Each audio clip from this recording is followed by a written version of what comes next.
institutional memoir. Please help me in welcome Michael Allen.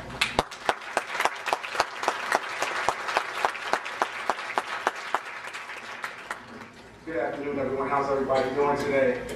Good. What a beautiful day that it is to be here, just to have a graduation, or just to do anything, but most importantly, to have a graduation today. It is definitely something that is special.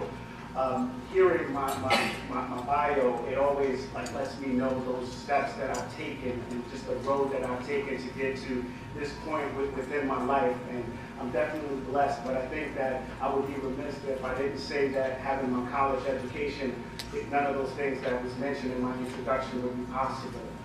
Those things are all great, but before that, before any of those experiences ever happened, I grew up in Brooklyn, New York. I grew up in a housing projects just with my mother and my two brothers. It was a war zone living in that type of community. So much so, I lost a lot of friends between the ages of 13 and 16 due to senseless acts of violence. From what you heard from my bio, I spent my life in giving back to those individuals that were less fortunate, but also trying to encourage them to really take advantage of education. Because growing up, my environment was such a strenuous type of situation, such a war zone, if you will. My mother prevented me from going outside. Right, so many of my childhood days were spent looking out of my window, and I lived really close to John F. Kennedy Airport. So there was planes that would fly by pretty often, and I actually knew the schedule of some planes. So much so that the apartment would shake. I could differentiate the difference between the 747 and the single propeller jet. And as I looked outside of that window, I was able to envision the type of lifestyle that I have right now, that I'm living for myself right now. So I share that story with you all, the class of 2015, just so that you can be inspired, right? Some of the things about my professional experience that wasn't there, that is when I was working at Federal Occupation for the federal government, I was fired, right? I was fired, and I found myself unemployed. So any family members in the audience, anybody here that has ever been fired from a job before, it's very humbling, right? It's very humbling, but thank God that I had my education to fall back on. So I said, well, what do I want to do? Do I want to go out there? Do I want to work for somebody else and then be as vulnerable as I was at that particular time? Said no. I looked at my 5-year-old daughter at the time and said, I want to do everything for her. So what I did was I started the company called Mascan Enterprises. And Mascan is a very unique name, but it stands for Mike and Zoe, Christian and Nancy. So Zoe is my 7-year-old, and Nancy is my wife, and Christian is my 23-year-old stepson. So it's that family pride that I have with just focusing and having that level of purpose. So now with Mascan, I go around the country and go to places within different workplaces rather, and really just encourage those employees, because the workplace is a hard place to be, right? There's a book that was out a couple years ago. Many of you guys may have read that. Many of the faculty and staff may have read it. It says everything that I needed to know, I learned in kindergarten. But one of the things that when you go into the workforce, some of those folks that you're going to work with, they haven't read that book before. So that's when I come in the picture, to help them know how to communicate and how to handle conflicts within that workplace as well. So I just want to have you guys just be able to focus on the potential, all of the things that you want to get, you can achieve it. When we leave here, we all have destinations where we're going to be going. Some of you guys are going to go out to lunch. I know I am, right? But some of you guys are going to go to different places to go eat. And with that, you're going to take a specific route to get to that destination. And with that route that you're going to, that's your goal, right? That's your goal. Is it to go to Red Lobsters or whatever it is, it's that goal. It's your goal. Your goal is what have you sitting here right now, right? At some point, years ago, before you started at ITT Technical Institute, you said that I wanted to be in ITT within a certain discipline. But look at you now. You made it because you have that goal.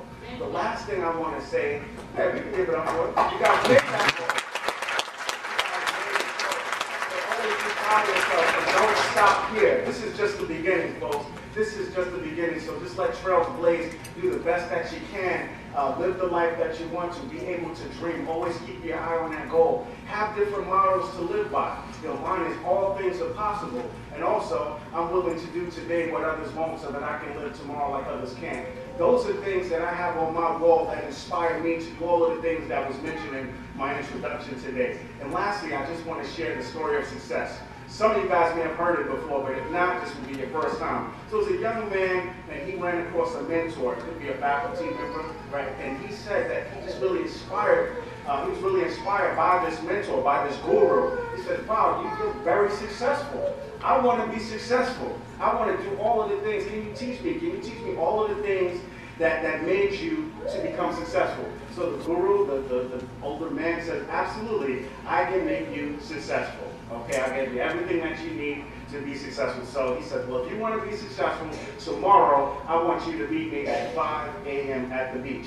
So the young man thought to himself, 5 a.m. on the beach? But he says, you know what, I really want to be successful. So I'm willing to do today what others won't, so that I can live tomorrow like others can. So he made it there at the beach. He had his briefcase on, he had a suit on. He says, man, this is weird that I'm here with this suit on and the briefcase, but I want to be successful. So I'm willing to do today what others won't, so I can live tomorrow like others can.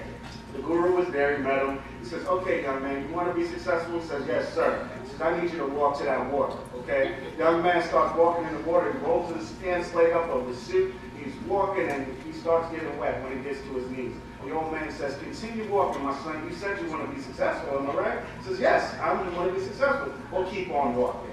So he gets to the point where it's right to his chest, and he says, well, I don't know about this, but I do want to be successful. So he's walking, and by this time, the guru gets in the water with him.